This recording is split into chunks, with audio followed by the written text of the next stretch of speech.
주문하신 붕어빵 나왔습니다. 먹기 편하도록 잘라드릴게요.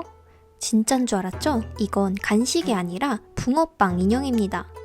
본격적인 작업에 앞서 금박 주문 제작을 위해 붕어빵 디자인을 그려야 하는데요. 이렇게 원하는 디자인을 그려서 열 전사지로 만들어주는 곳에 보낼 거예요. 시중에 파는 금박은 다양하지 않아서 늘 아쉬웠는데 원하는 디자인만 그릴 수 있다면 금박이든 은박이든 만들 수 있어서 저처럼 인형 한복을 만드시는 분들께 추천드립니다.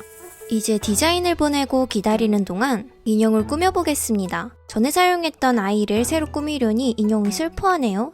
붕어빵은 자고로 노릇하고 바삭해야 제맛인데 그런 느낌의 리페인팅에 적용하고 싶었어요.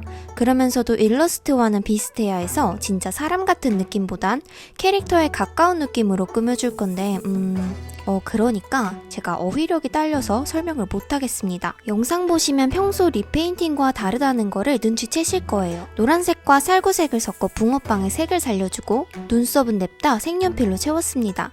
저러다가 잘못 그리면 진짜 낭패인데 다행히도 그런 일은 없었어요. 나름 N년간 쌓인 기술로 대칭을 맞추고 인형이 일러스트 캐릭터보다 눈이 작아서 뒤쪽 영역을 넓혔습니다.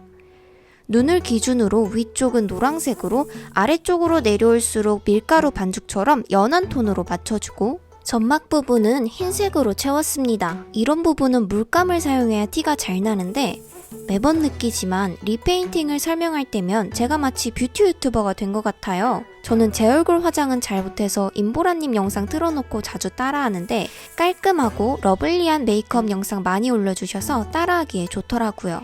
진하지 않은 화장이 저의 추구미인데 여러분들은 어떤 스타일을 선호하는지 궁금합니다.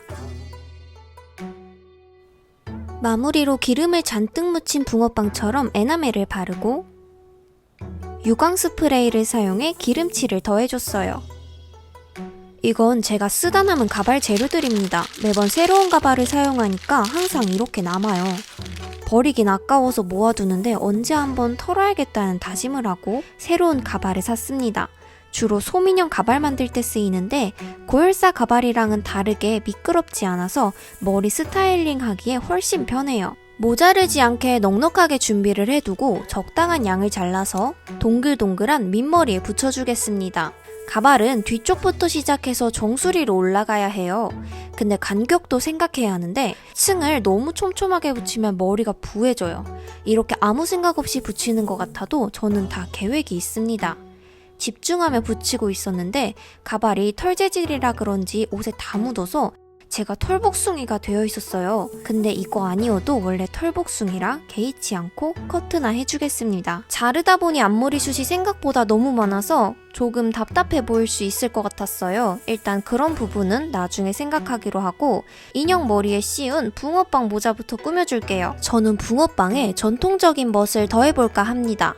조선시대 궁중유물로 알려진 진주낭, 이것을 생각하며 붕어빵의 구불구불한 문양에 맞춰 하나씩 자연스럽게 꿰어줬어요.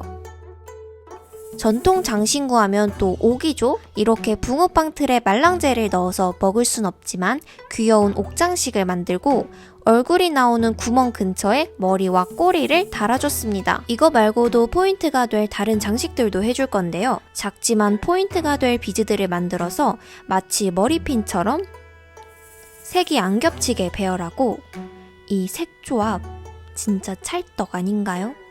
아까 사용하고 남은 말랑제를 이용해서 또 다른 장신구를 만들어 보겠습니다.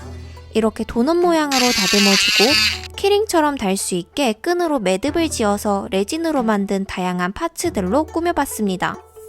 뭔가 허기지는데 간식 어때요? 간식은 다름 아닌 붕어빵. 컨셉이 붕어빵인 만큼 다른 간식은 용납할 수 없습니다. 대신 질리지 않게 맛을 다양하게 만들 거예요. 한 입 맛본 모양으로 다듬어주고 반죽이 잘 익도록 노릇하게 구워주겠습니다. 약불로 구웠더니 아직 반죽 맛이 남아있어요. 불을 살짝 더 올려 바삭한 테두리를 만들어 볼게요. 저는 꼬리가 바삭한 걸 선호해서 그쪽을 중점으로 구웠어요. 진한 갈색으로 변하면서 고소한 붕어빵 향이 나지 않나요? 더 맛있게 만들기 위해선 그 속을 꽉 채워야 합니다. 가장 근본이라 할 수 있는 팥으로 먼저 채우는데 이건 초코 시럽? 그리고 팥이랑 양대 산맥이라 할 수 있는 슈크림. 크림이 많다 못해 터져 넘쳤습니다.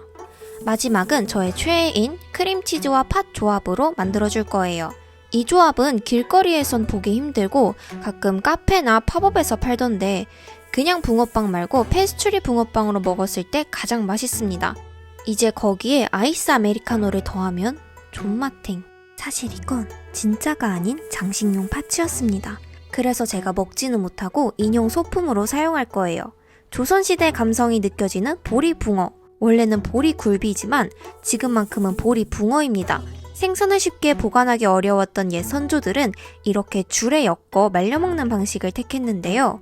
아무래도 귀한 음식이다 보니 하나씩 꺼내 먹기 위함이었나봐요. 오늘 저는 그 방식을 따라 붕어빵을 하나씩 엮어 소중하게 간직해 볼 건데 그 전에 반짝반짝 빛나는 메탈 파우더를 사용해 길거리에서 흔히 볼 수 있는 황금 붕어빵 간판을 키링으로 연출해서 꾸며주겠습니다.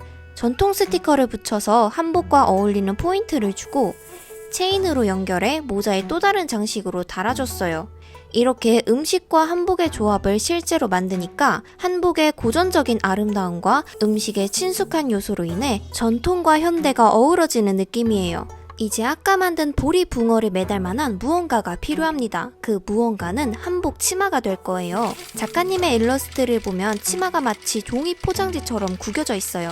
그런 구겨진 포장지의 느낌을 갈래치마로 표현할게요. 저는 일부러 길이를 다르게 해서 불규칙한 구김을 살렸어요. 붕어빵을 포장해 볼 건데 포장이 풀리지 않도록 끈으로 묶어볼게요. 허리치마의 장점은 바로 사이즈 조절. 내가 오늘 좀 많이 먹었다 싶으면 느슨하게, 나 오늘 좀 배가 안 나왔는데 싶으면 타이트하게 묶어주시면 되는데 제가 타이트하게 묶을 일은 없을 것 같아요. 왜냐면 저는 항상 배부른 상태를 유지하고 있기 때문이죠.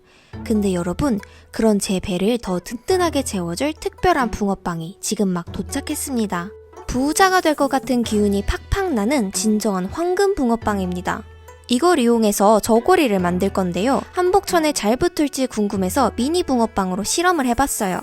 잘 나오는 걸 확인했으니 본격적인 작업을 해볼게요. 붕어빵 한복을 입은 인형이라기보단 붕어빵 그 자체가 돼야 합니다. 팔 부분에 붕어빵의 상징인 몸통 문양을 더해서 내가 바로 붕어빵임을 모두가 알 수 있도록 뽐내야 합니다.